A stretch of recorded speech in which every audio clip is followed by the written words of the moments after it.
Sedaj je jesen in v bistvu je čas za sajenje tulipanov. Tule moramo v bistvu očistiti grede, na katerih so bile posajene kane, tako da bodo punce jih očistile, jih bomo spravili v skladišče in pripravili za spomladansko saditev.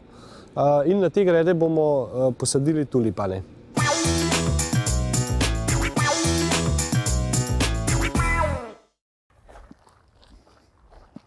Ti, Maša, a si videla tisti vrt, ki so se peljala prej med njega? Ne? Ja, on tak zapuščen ves. Ja, to je bil včasih zelo lep vrt, urejen, zdaj pa vidiš kakšen je. Ja, in kaj imamo videla s tem? Sem mislil, da bi naredila eno gverilsko akcijo. Kakšno akcijo? Gverilsko akcijo v stilu gverilskih vrtnarjev. Si že slišala za to skupino? Ne. To je v bistvu skupina zanesenjakov, takih frikov, ki pridejo na javne površine, ki so zapuščene pred stavbe, uredijo okolico, posadijo rožice, drevesa, grmovje. A kaj, da bi bila midva ena taka gverilska vrtnarja za tale vrtiček? Ja, da bi bil zopet takšen, kot je bil nekoč. Ja, super, dajva, ne?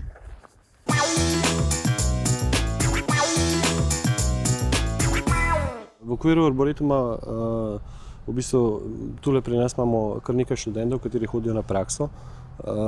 Poleg tega v bistvu je tule, mislim, da največja zbirka rastlin na enem mestu, se pravi lesnatih rastlin, kar pač arboretum pomeni prostor, kjer se zbirajo lesnate rastline, predvsem lesnate, poleg seveda trajnic in tako naprej. Tako da koga zanima, vedno najde kaj zanimivega. In v bistvu pri rastlinah je to, da so zanimive lahko čez celo leto. Se pravi, ko imajo listje ali brez listja, samo videti jih moraš, s pravimi očmi.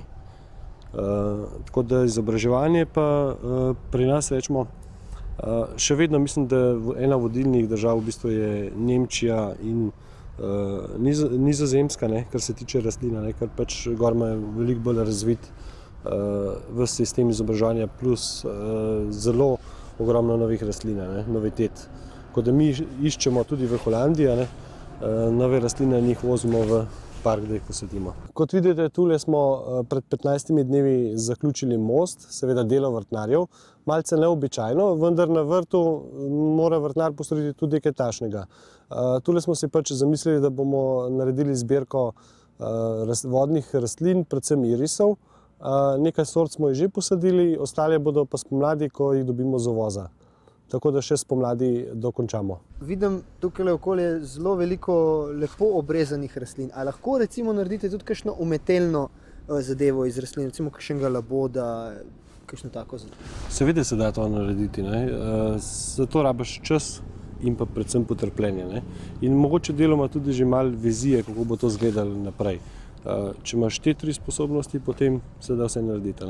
Kar se tiče rečemo od košaric, veveric, labodov, in takih stvari, vendar traja, to nekje 6-7 let nekje traja, da v bistvu narediš takole visok zgolj laboda, iz pušpana predvsem. Se pravi, to je tudi umetniški poklic biti vrtnar? Ja, biti vrtnar mislim, da je precej umetniško.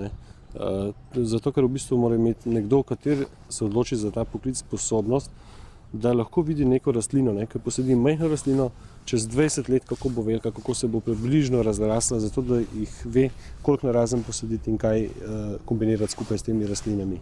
Včasih so rekli, da je bil vrtnar, kdor je bil vrtnar, je bil gospod. Kako pa danes? To je bilo za časa grajskih gospodov. Zdaj v bistvu vrtnar je lahko gospod, kakor si sam natija. Drugače pa je umazano delo. Tako da gospod je pa koliko vsak.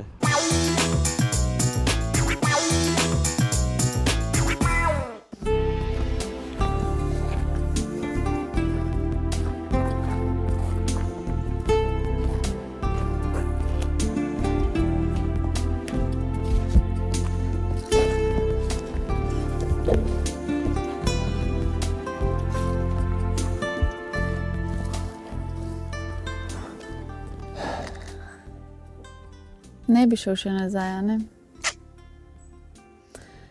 Jaz tudi ne. Veš kaj, Maša, to je čuden. Ja, se spomniš, ko sva 7 dni nazaj začenjala snemati tole oddajo o vrtnarju, meni se je zdelo vse čisto drugače. Jaz sem ugotovil, da sem tukaj v bistvu najde tisto pravo svobodo. Mesto pa to je me duši na nek način, ampak ne zaradi smoga. Ja, beton in avtomobili so pač postali naša realnost, kaj hočemo. celih zaradi tega bi pa takle okolje nekako manjka. Ne? Vse bolj in bolj. Ej, kaj pa, če bi midva vrtnarja postala?